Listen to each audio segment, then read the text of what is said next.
महागडे shampoo, oils, serums, hair mask सगळं use करून झालंय. परंतु तरीही हेअरफॉल थांबत नाहीये. इवन सर्व घरगुती उपाय देखील ट्राय केले, तरी सुद्धा हेअरफॉल थांबत नाहीये. मग आता काय करावं? असं सर्व माझे पेशंट्स मला सांगतात.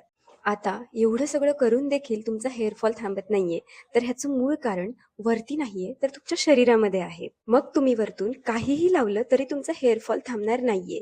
मग तुम्हाला यासाठी हेअरफॉलचं रूट कॉज शोधावं लागेल आणि त्याच्यावरती उपचार करावे लागतील.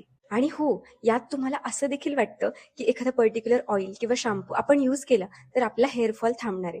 तर असं कधीही होत नाही. हेअरफॉल होण्यामागे तशी बरेचशी कारणं आहेत, पण त्यातील सर्वात मुख्य कारण म्हणजे न्यूट्रिशनल डेफिशियन्सी. म्हणजे काही पोषक घटकांची कमतरता तुमच्या शरीरामध्ये असेल तर तुम्हाला हेअरफॉल हा होऊ शकतो. त्यामध्ये जर vitamin D, B12, zinc, iron या मुख्य घटकांची कमतरता जर तुम्हाला असेल तर तुम्हाला प्रचंड प्रमाणात हेअरफॉल देखील होतो. कारण हे जे पोषक घटक आहेत ते तुमच्या केसांच्या मुळांना स्ट्रॉंग बनवतात आणि केसांच्या वाढीसाठी देखील खूप महत्वाचे आहेत. आता जर या पोषक तत्वांची जर तुमच्या शरीरामध्ये कमतरता असेल तर तुम्हाला प्रचंड प्रमाणात हेअरफॉल होणार आहे, तुमचे केस विरळ होणार आहेत आणि फ्रिझी पण होणार आहेत. आता दुसरं महत्वाचं कारण म्हणजे स्ट्रेस. जर तुम्ही सतत स्ट्रेस घेत असाल तर तुमच्या बॉडीमध्ये कॉर्टिसॉल नावाचं हार्मोन हे जास्त वाढणार आहे आणि जेव्हा हे कॉर्टिसॉल जास्त वाढतं तेव्हा ते तुमच्या केसांच्या मुळांना डॅमेज करतं आणि तुमचा हेअरफॉल हा खूप जास्त प्रमाणात होतो. तिसरं महत्वाचं कारण म्हणजे हार्मोनल इम्बॅलन्स. जर शरीरामध्ये हार्मोनल इम्बॅलन्स झाला तर महिलांमध्ये पाळीही अनियमित येते.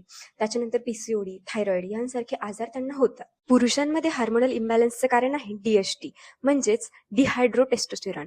यामुळे अति प्रमाणात हेअरफॉल होतो आणि हळूहळू टक्कल देखील पडायला लागते.